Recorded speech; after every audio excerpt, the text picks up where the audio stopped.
রাধে রাধে। কালকে একাদশী গিয়েছে, আজকে দ্বাদশীর খাবার এই আলু সিদ্ধ আর ভাত। তোমরা কেমন আছো?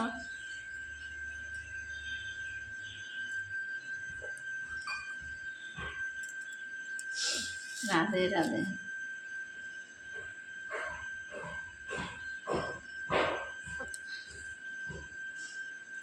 ইউটিউবের সব বন্ধুদেরকে, দিদিভাইদেরকে, দাদাভাইদেরকে বলছি একটা ভিডিও কমসে কম ভাইরাল করে দাও। আমি তো দেখো ক্যাপশন ট্যাপশন কিছু দিতে যাই না, মোবাইল সম্বন্ধে আমি কিছুই জানি না, তবে ভিডিও করি। আশেপাশের লোকেরা বহুত কিছু বলে, একদিন দুদিন যাই। আমি লেখাপড়াও জানি না, মোবাইল সম্বন্ধেও জানি না কিছু। কারোর কাছে নিয়ে গেলে সব বলে জানে না তো ভিডিও ছাড়ার কি দরকার, তাও ছাড়ি। যদি ভগবান যদি কৃপা করে, তোমরা যদি আমাকে একটু দেখো, এর জন্যে একটা কমসে কম একটা ভিডিও ভাইরাল করে দাও তোমরা সবাই মিলে। রাধে রাধে।